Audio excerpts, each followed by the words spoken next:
Hey YouTube, Dawson Ryder here. This is going to be my review for one of the first 3 new Ben 10 specials for Season 5, which is apparently the last season. I feel like I've seen some sort of conflicting reports on that, but who knows.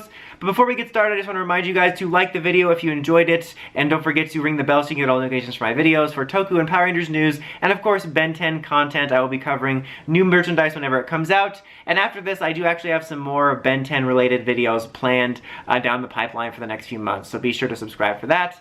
But let's talk about it. So the first one was Ben 10,010. This is our first, that I know of, Ben 10,000 episode in the new continuity. We've done Ben 10,000 episodes in the past in the original series and in Alien Force, or in Ultimate Alien, excuse me, and then we did a couple different ones in Omniverse. So this was our first foray into really seeing what this version is like. And I thought it was an interesting episode. In general, I thought all 3 of these episodes are more entertaining than your average more fillery episode we get from this type of series. So it's more entertaining in that respect.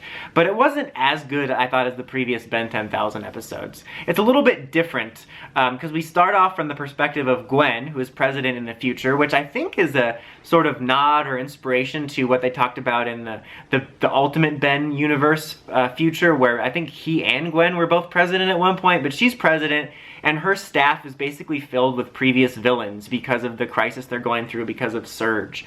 Or Zurge or Surge?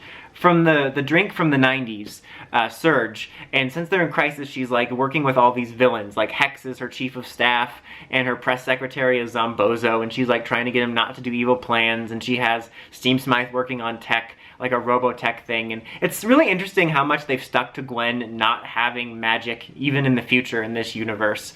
But basically we follow her fighting off this threat by herself, and there's clearly some sort of plan that involves Ben, but she doesn't want to get him involved.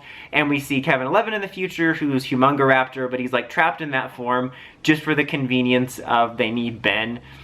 And then we see Ben, who he's got the Omnitrix, and it looks like the one from the original Ben 10,000 Gauntlet style, but he's kind of like the Peter B. Parker Ben 10,000 version, and he's a little bit lazy. So the description made it sound like he was retired, and he sort of is, but he still has the Omnitrix, and he's just not up to action.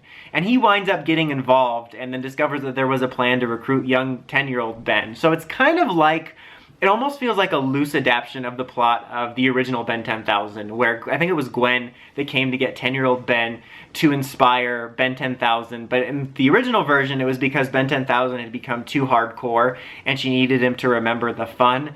And this one is just about him being in this funk and feeling like he's failing, and he goes back and actually gets himself there, and so he teams up with 10-year-old Ben, and they fight off the Surge in the future.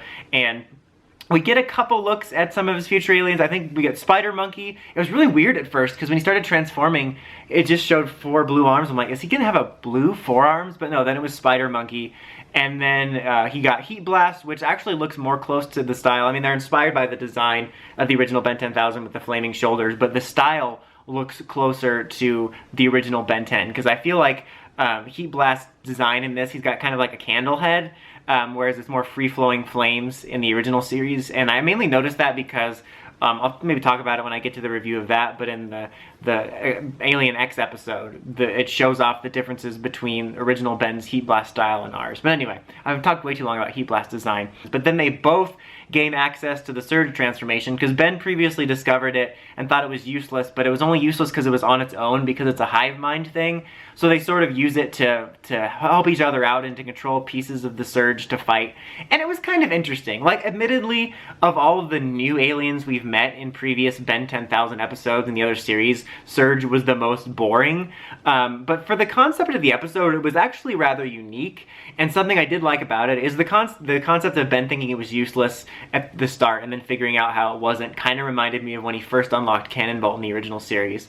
But also, I do like those aliens where their powers aren't immediately noticeable combatively, like fire powers or super strength or something, but then Ben finds a way to use them in a combative way. Like, that's what I like about Cannonbolt, is he's like a really well-used alien throughout all the series as like combatively, but he's not necessarily built for that, you know what I mean? Like, that's probably not the purpose of their kind. Anyway, I thought that was at least a cool bit, and it made it unique. I was a little bit disappointed we didn't get some other transformations from Ben 10,000's future, but they worked together to defeat him, and then it's kind of like the same end as the other one, where now Ben's re-inspired, he puts on an Alien Force-inspired jacket, and everyone kind of goes back to where they were. And like I said, I enjoyed this episode more than the average episode, but I found it to be the most lackluster of the Ben 10,000 episodes we've gotten, and I was the most excited to see it, just because I love the Ben 10,000 episodes, and I liked that we were doing this, and even though I enjoyed it, and I liked some of the insights we got into this version's future,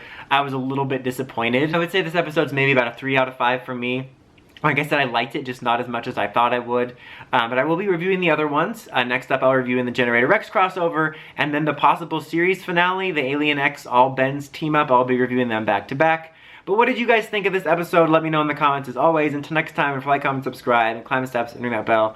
See you in my videos. Dawson Ryder, signing out.